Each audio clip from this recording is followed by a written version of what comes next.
Hola, ¿qué tal? ¿Cómo están? Les saluda Lola Hernández y bienvenidas y bienvenidos al espacio de Lola. El día de hoy con una súper invitada desde Ecuador, Sarita Vinuesa. Ella es psicóloga con formación en comunicación aumentativa y alternativa, PECS y ABA funcional, y trabaja con personas con trastorno del neurodesarrollo. Ella dice que lo que más disfruta es buscar actividades de la vida diaria para que la intervención sea lo más neutral posible. Sarita, bienvenida y gracias por Muchas estar aquí gracias. conmigo. Muchas gracias, Lola. Te agradezco un montón por la invitación.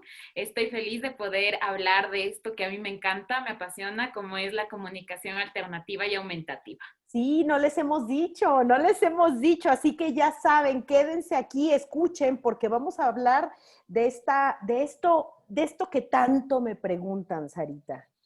La Ujú. comunicación, la gente dice desarrollo del lenguaje y quédense porque vamos a hablar precisamente de los pictogramas, de la metodología PECS. Así que, Sarita, primero vamos a comenzar por ahí. Hay una gran confusión. La gente piensa que porque usa pictogramas ya está utilizando un sistema de desarrollo de comunicación, pero en realidad no es así. Cuéntanos un poquito esa Ya, diferencia que hay.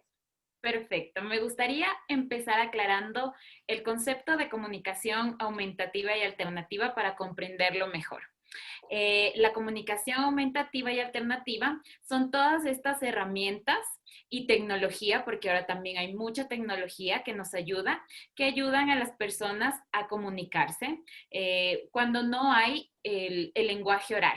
Por ejemplo, cuando vamos por la calle tenemos este símbolo de pare que todos lo reconocemos universalmente. No tenemos a alguien que nos dice en el oído para, sino que sabemos qué debemos hacer frente a esto. O cuando mandamos un correo o en un WhatsApp con emojis. Esto es comunicación aumentativa y alternativa, ¿no? Entonces todos lo usamos.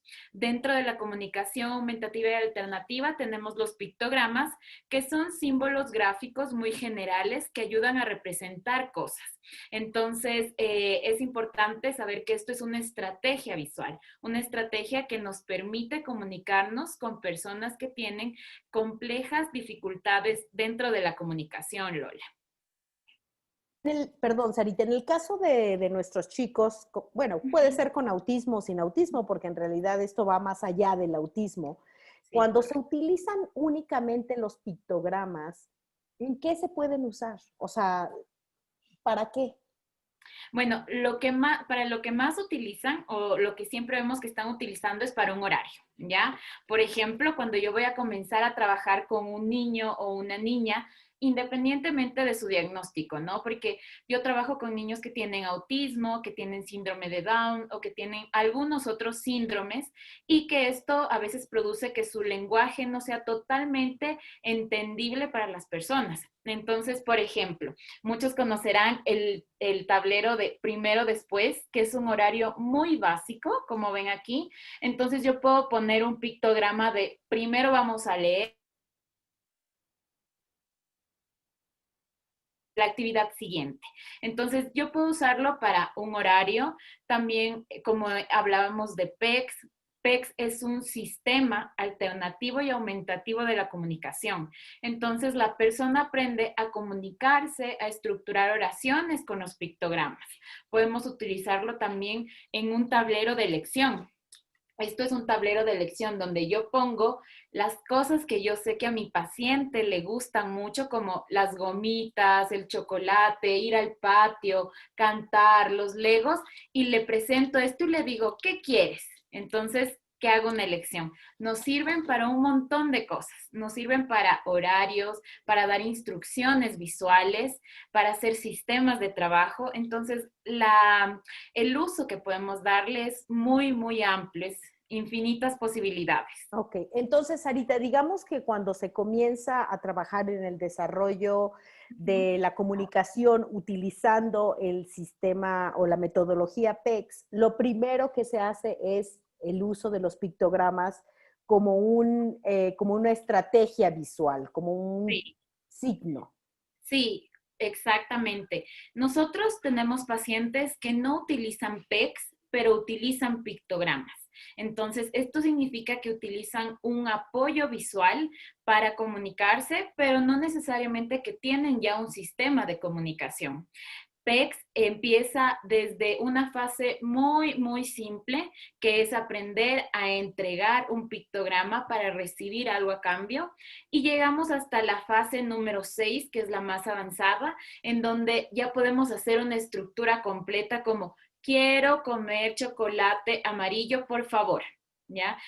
Pero iniciamos solo entregando un pictograma de chocolate y recibiéndolo, ¿ya? Nuestra finalidad siempre es ampliar la comunicación. Hay muchas ocasiones en las que no va a haber lenguaje. Por ejemplo, en el autismo, ¿no? Hay personas que tal vez tengan la capacidad de producir palabras, pero no lo usan funcionalmente y solo pueden comunicarse teniendo su libro de PECs o algún otro sistema, porque también hay muchos sistemas. Hay sistemas que son generadores de voz. Entonces, en una tablet tenemos todo un tablero con palabras esenciales, con vocabulario específico, en donde se toca, se genera la voz y se genera un mensaje completo. Entonces, el primer paso siempre es evaluar, porque como sabes, usamos la comunicación no solo para pedir cosas, sino también para comentar, para hacer un chiste, contar de algo que me pasó el fin de semana. Son muchas las funciones que nos permite el lenguaje. Entonces debemos tener presente eso, que las personas con autismo o con algún trastorno del neurodesarrollo, a pesar de que no tengan lenguaje, tienen muchas cosas que decir. Ahora, Sarita, por ejemplo, en casa, porque muchas mamitas, sobre todo las mamás, me llegan a preguntar, bueno, ¿cómo empiezo a utilizar los pictogramas en casa? O sea, ¿cómo iniciar? Y yo sé que esto es un tema de webinar, no es un tema de entrevista, pero Sí. por lo menos que nos des unas ideas de cómo inicialmente comenzar a utilizar pictogramas. Claro que sí. Bueno, con el tema de la pandemia hubo muchos programas, muchas empresas que dieron mucho material gratuito porque hubo gente que se quedó en casa con sus pequeños y no sabían qué hacer. Entonces, uno de estos es la plataforma, perdón, el sistema Proloco2Go que hizo este tablero de aquí. Como ven, es un tablero que tiene varias palabras que está disponible en un link. Yo te lo voy a compartir para que lo puedan descargar y revisar. Este es un tablero de comunicación rápida en donde hay palabras esenciales, en donde tenemos, por ejemplo, pronombres como yo, tú, verbos y otras palabras como con, de, él, que son básicas para armar cualquier oración. Entonces, yo puedo comenzar con una estrategia que es muy importante, que es el modelado. Yo le enseño a la persona que necesita usar el sistema cómo debería usarlo, pero para eso yo debo aprender a saber dónde están primero las palabras ubicadas y cómo usarlo. Es como con los niños pequeños, ¿no? Que cuando son bebés nosotros estamos ahí hablándoles y hablándoles a pesar de que no nos respondan, pero porque sabemos que en un momento van a aprender nuestro lenguaje. Es lo mismo. Claro. Entonces, lo primero es esto de modelar mucho de cómo queremos que ellos se comuniquen con nosotros. Ok, ese tablero que me mostraste, qué interesante está. Ese tablero se usa tal cual y se trata de ir señalando para armar las palabras. ¿Es así como se utiliza? Sí, es un tablero que tiene 4 páginas en donde está también un alfabeto, que también es súper importante. Al momento de ver un sistema, debemos también hacer este acercamiento a la alfabetización, porque el abecedario nos da la posibilidad de armar cualquier palabra si es que no tenemos un pictograma. Entonces, este tablero es como para iniciar, pero esto es una aplicación que te la puedes descargar, es pagada, pero justo en este mes de concienciación de la comunicación aumentativa y alternativa está en descuento. Entonces tú te lo descargas al iPad y puedes armar este tablero como muy específico para una persona. Entonces, esta es la parte inicial. Hay muchos papás que todavía tienen miedo, no confían, porque hay este mito de que si es que le doy un sistema alternativo y aumentativo, Ya no va a no va a hablar. hablar. Ujú. no va a hablar, entonces como que no confían y decirles, compre una aplicación, a veces se lo piensan mucho, pero esta es una opción para empezar.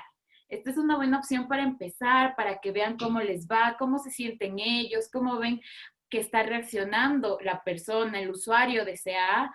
Entonces, se puede empezar, pero debemos tener en mente de que debemos siempre estar guiados por un profesional que nos diga si estamos haciéndolo bien, qué debemos ir reforzando, cómo podemos mejorar en el día a día el modelado. Entonces, se puede empezar con esto, pero hay muchas otras cosas que se deben trabajar. Claro, y muy importante, Sarita, porque muchas veces podríamos usar en exceso los pictogramas. Uh -huh. También esa es la otra cosa que sucede, ¿no? Sí. Querer usarlo absolutamente para todo, cuando a lo mejor el niño o la niña ya tiene la capacidad o la habilidad Uh -huh. de no verbalizar quizá como nosotros queremos que verbalice, pero a la larga verbalizar ciertas palabras que pueden ser ya reconocidas.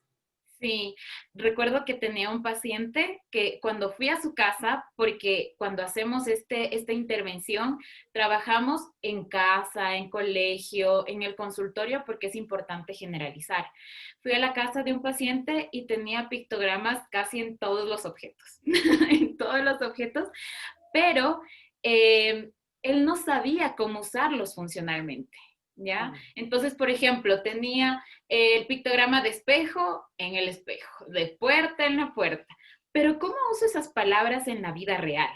Claro. Y ahí es donde necesitamos la ayuda de alguien para saber cómo hacerlo, porque hay muchos padres y madres que tienen toda esta intención de ayudar a sus hijos e hijas, pero les faltan un poco de herramientas, ¿no? Entonces, a pesar de que veamos que se puede poner pictogramas aquí y allá, hacer un horario, siempre necesitamos la guía de alguien.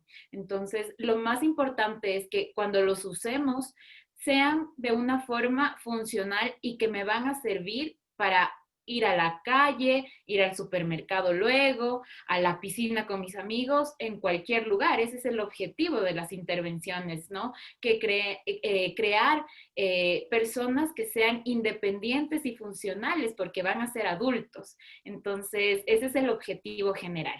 Claro, muy importante esto que acabas de decir, que realmente se usen de una manera funcional.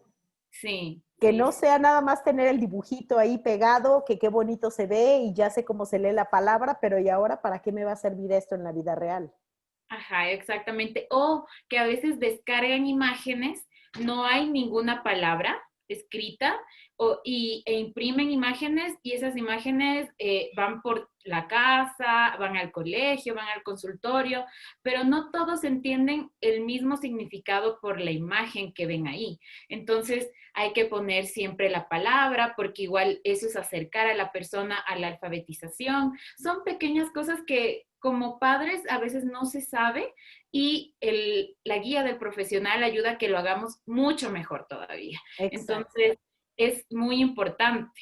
O algo que también pasa seguido es, hice un horario y les ponen todos los pictogramas del horario, pero la idea del horario es que el niño o la niña pueda monitorear su trabajo y hacerlo solo, como cuando nosotros tenemos nuestro Google Calendar y podemos saber qué tenemos en el día.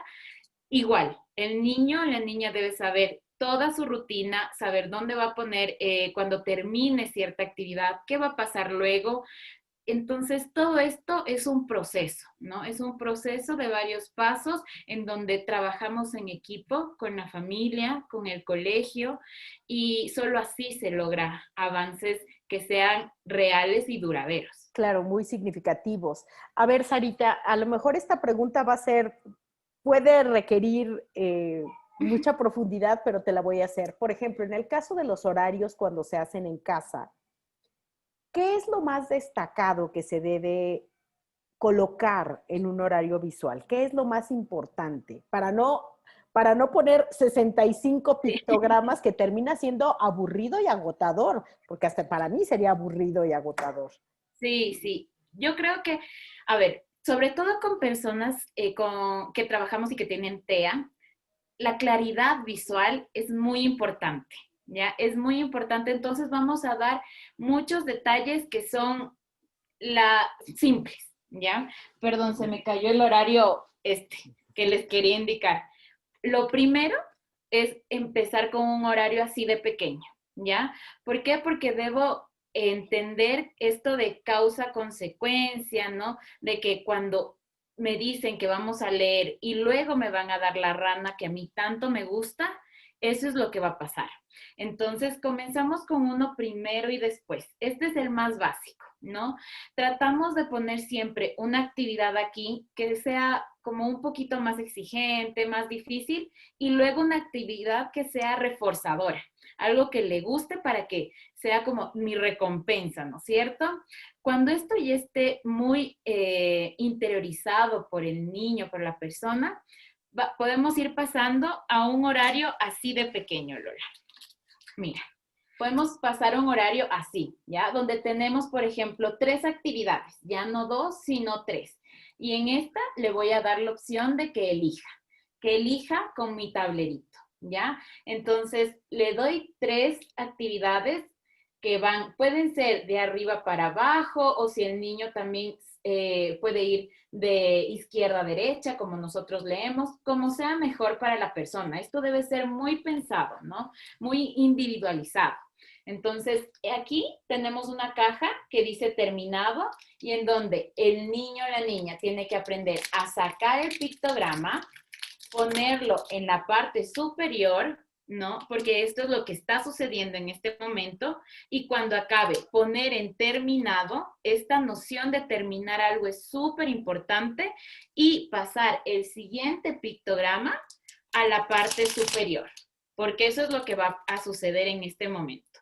Entonces, estas nociones son como muy básicas, ¿no? De vamos a hacer algo que me cuesta un poco, como limpiar la mesa, pero luego me van a dar la pelota saltarina. O primero tengo que comer y luego tengo 15 minutos de televisión. Empezamos con cosas muy sencillas y que sean alcanzables.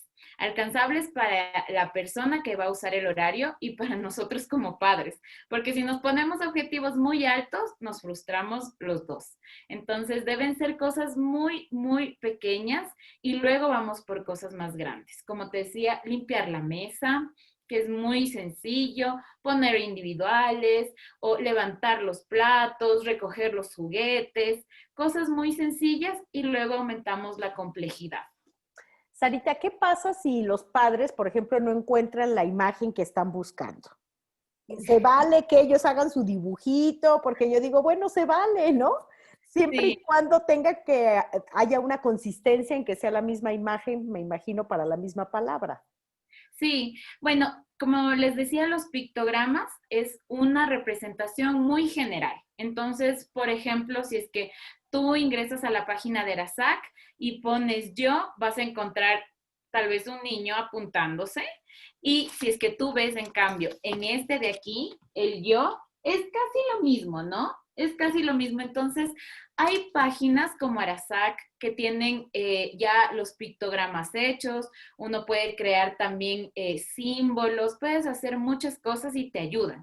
Pero si tal vez este símbolo no lo entiende, porque también hay personas que tienen un coeficiente intelectual muy bajo, una discapacidad intelectual muy profunda, podemos usar una fotografía,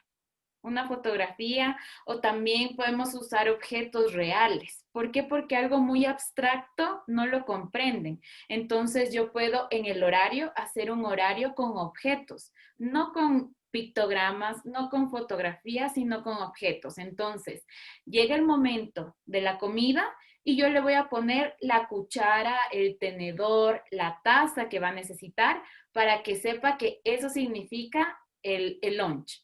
O la hora del baño, le puedo poner tal vez puedo encontrar un jabón pequeño o algo que represente para él o ella el baño. Entonces también hay esa opción de utilizar fotografías y objetos. Son cosas que también sirven con algunas personas dependiendo del caso.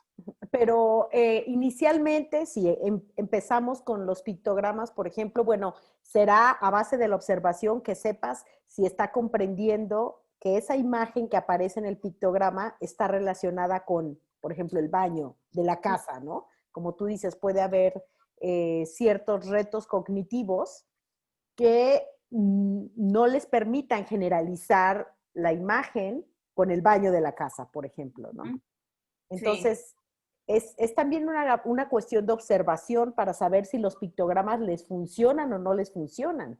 Sí, es por eso que antes de usar un sistema, es importante que un profesional haga una evaluación, un perfil de habilidades comunicativas, qué es lo que comprende, incluso hasta destrezas motoras, porque hay niños o niñas que no pueden hacer la pinza por alguna razón. Por ejemplo, pensemos en una persona con parálisis cerebral. Entonces, es difícil tal vez que se mantenga con la cabeza erguida o que haga este movimiento de pinza para coger el pictograma. Tal vez tenemos que pensar en un aparato que lo ayude. O sea, hay distintos trastornos, distintos diagnósticos, pero siempre hay algo que se puede hacer y por eso te decía que todo esto es muy individual. Hay cosas y reglas muy generales, pero siempre tenemos que pensar en esa singularidad de cada persona. Claro. Es muy, muy importante. Claro. Ahora, ¿cómo ir uniendo? Porque precisamente este miedo de no quiero utilizarlo porque si no, no va a desarrollar lenguaje verbal, ¿no? ¿Cómo se va uniendo el lenguaje verbal, el sonido, con el significado de cada pictograma? ¿Hay alguna sugerencia? ¿Hay alguna manera en la que se hace?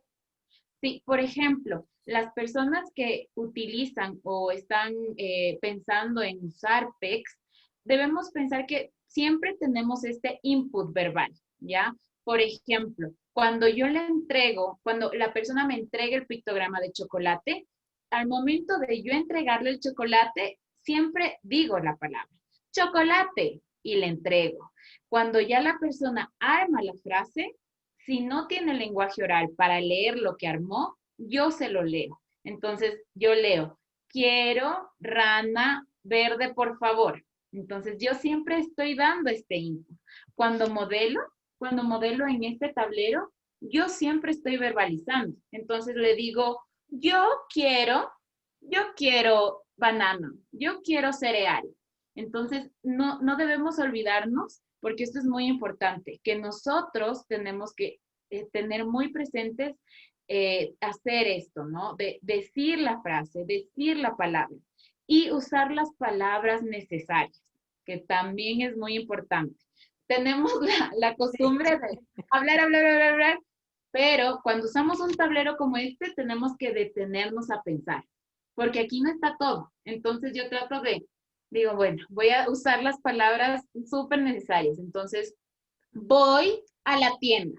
No le digo, yo voy a ir a la tienda porque necesito comprar, sino lo necesario, ¿no? Voy a la tienda, quiero pan, porque ese es nuestro error también. A veces inundar de palabras a los demás y les dejamos como no saben qué les dijimos, pero si usamos el mínimo de palabras necesarias, vamos a clarificar también el mensaje. Claro, y además, oye, además vamos a aprender a comunicarnos quizá de manera más efectiva nosotros también. Sí, sí, totalmente. Hay muchos papás y mamás que me decían, yo antes le daba una orden muy larga y ahora le doy o sea, las palabras específicas y siento que me comprende mejor. Y es verdad, o sea, hay niños que apenas dicen una o dos palabras y nosotros les hacemos frases de 10 palabras. Entonces debemos pensar en eso, ¿no? Hay una como regla en esto de no, o sea, la palabra de una más, o sea, la regla de una más.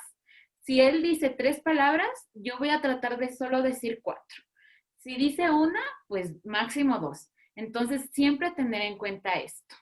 Ah, qué importante esa regla, no la conocía, pero claro, tiene mucho sentido. Sí, sí. Y es de las primeras cosas que les enseñamos a los padres dentro de cualquier terapia, porque a veces inundamos de palabras a nuestros hijos, que nos dicen, regresan incluso, ¿no? Mi hija, que es una niña que no tiene ninguno de estas dificultades, a veces me dice, no te comprendí lo que me dijiste, lo dijiste muy rápido, repíteme. Entonces yo también regreso, ¿no? A ver, te voy a decir lo necesario.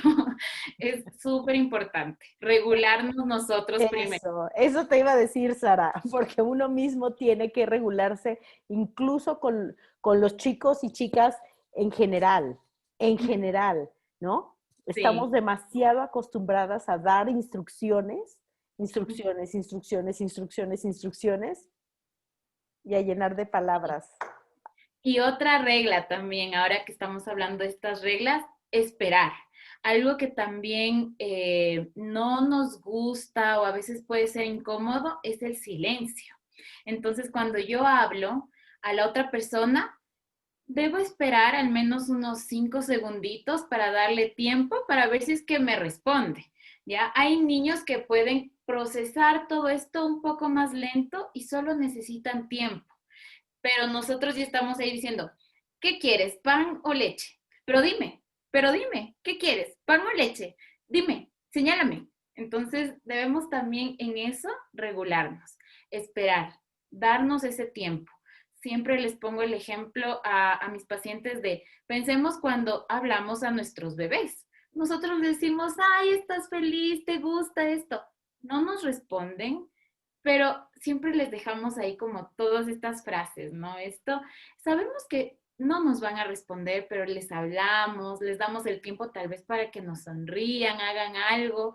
Entonces es muy importante esperar y aprender a tolerar ese silencio, Claro. porque no todos lo hacemos con la misma velocidad. Claro, y además muy importante, como por ejemplo lo hacen en varios tipos de metodologías de intervención, este silencio está hablando, Ujú. ¿no? Porque el hecho de, dices, no nos responden, bueno, quizá no te responden con una palabra, pero te pueden responder con una mirada, con un parpadeo, con un voltearte la cabeza, con, o sea, te pueden responder de tantas maneras. Entonces, Sí. cuando invadimos ese espacio de tiempo, de silencio con palabras, perdemos la oportunidad de observar estas otras maneras de comunicación que también son igual de válidas que los pictogramas, por ejemplo. Totalmente. Y son cosas muy sutiles. Y por eso yo creo que las mamás, ¿no? Que van a consulta son muy, muy sensibles a esto, ¿no? Ellas saben, conocen a sus hijos y a sus hijas, pero perfectamente. Saben que si hizo así la mano significa tal cosa. Entonces, estas sutilezas debemos aprender a observar, porque como dices, no solo nos comunicamos con palabras, nos comunicamos con nuestra mirada, con nuestra postura, por nuestros gestos faciales.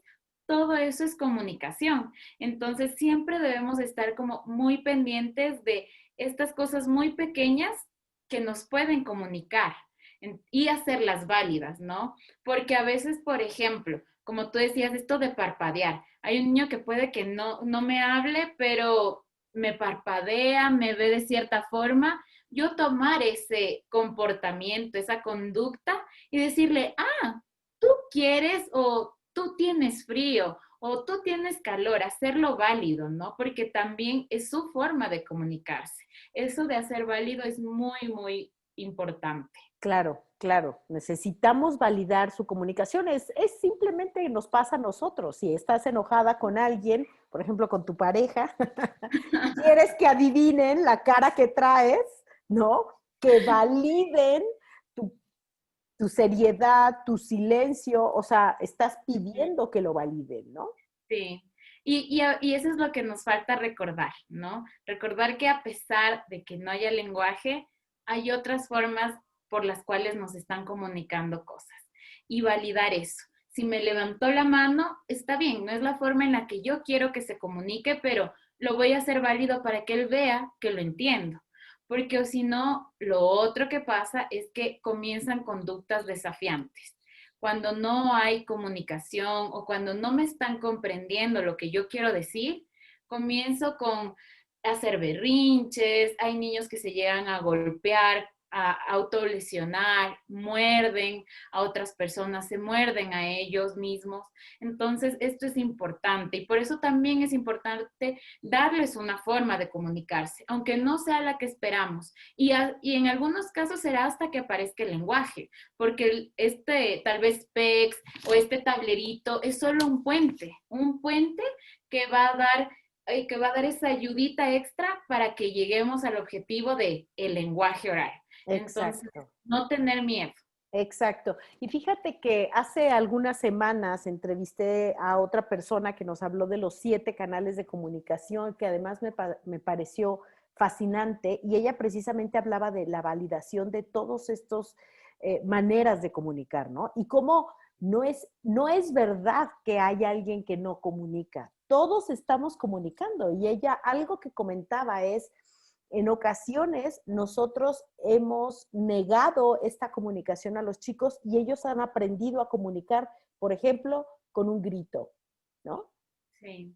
Pero nosotros, o con un llanto, o con un golpe, pero somos muchas veces los adultos los que hemos abierto ese canal de comunicación y lo hemos hecho efectivo y lo hemos hecho además eficiente, porque Sí. respondemos, ¿no? Sí, y ahí es cuando se da este reforzamiento sin darnos cuenta a veces de conductas que no deseamos, pero se mantienen y como padres no entendemos por qué, pero es porque nosotros las estamos impulsando, ¿no? Entonces es la típica de van al supermercado, el niño comienza a hacer el berrinche en el pasillo de los cereales porque quiere el de chocolate y quieren llevar el otro, llora tanto que al final yo cedo. Le digo, ya, toma, aquí están. Entonces, él comprende que esa es la forma eficiente, efectiva para conseguir lo que quiere.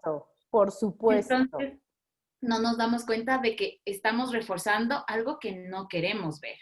De que en ese momento tal vez tengo que ser un poco más firme. Decirle, mira, no vamos a llevar ese cereal, la próxima está bien, llora, pero ser firmes, ¿no? Cuesta al inicio, cuesta mucho, pero luego ya se ven cambios y eso es muy alentador también, ¿no? Exactamente. Y además ahí pueden utilizar el sistema pictograma sin pictograma de enseñarle otros 2 cereales de los que sí vas a llevar para que elija cuál de esos 2 que sí vas a llevar los pueda elegir, ¿no? Sí, Entonces, sí. Siempre hay unas opciones, ¿no? Nosotros seguimos teniendo el control de esto, pero le damos a la otra persona opciones para que sienta también eso de, ah, yo puedo elegir y claro, decido este. Pero claro. nosotros como padres y madres seguimos teniendo el control. Entonces, son cosas que vamos aprendiendo con la guía de profesionales que estudiamos porque nos interesa el beneficio de nuestros pacientes. Entonces, yo creo que eso es lo más importante, ¿no? Por supuesto. Sarita, pues nos diste un súper resumen extraordinario. Yo de verdad, pues, te estoy infinitamente agradecida. Creo que nos aclaras muchas dudas, muchas confusiones que hay, mitos también. Te Sí, agradezco muchísimo y sí te voy a pedir que nos compartas la liga que mencionaste para claro que descargar el sí. tablero. Claro que sí, con mucho gusto yo te la paso a ti para que todas las personas que necesiten puedan verlo y puedan aprender. Esta es una página en donde hay muchísima información sobre comunicación aumentativa y alternativa, donde pueden leer sobre estos mitos y conocer más, ¿no? ¿Qué es verdad, qué no es verdad, qué está comprobado, qué funciona y qué no? Entonces eso también ayuda a aclarar a los padres. Extraordinario, Sarita. Bueno, pues esa liga que nos va a compartir Sarita se las voy a dejar ya sea arriba de este video o abajo. Si lo están viendo en Facebook, la van a encontrar arriba. Si la están viendo en YouTube, la van a encontrar abajo.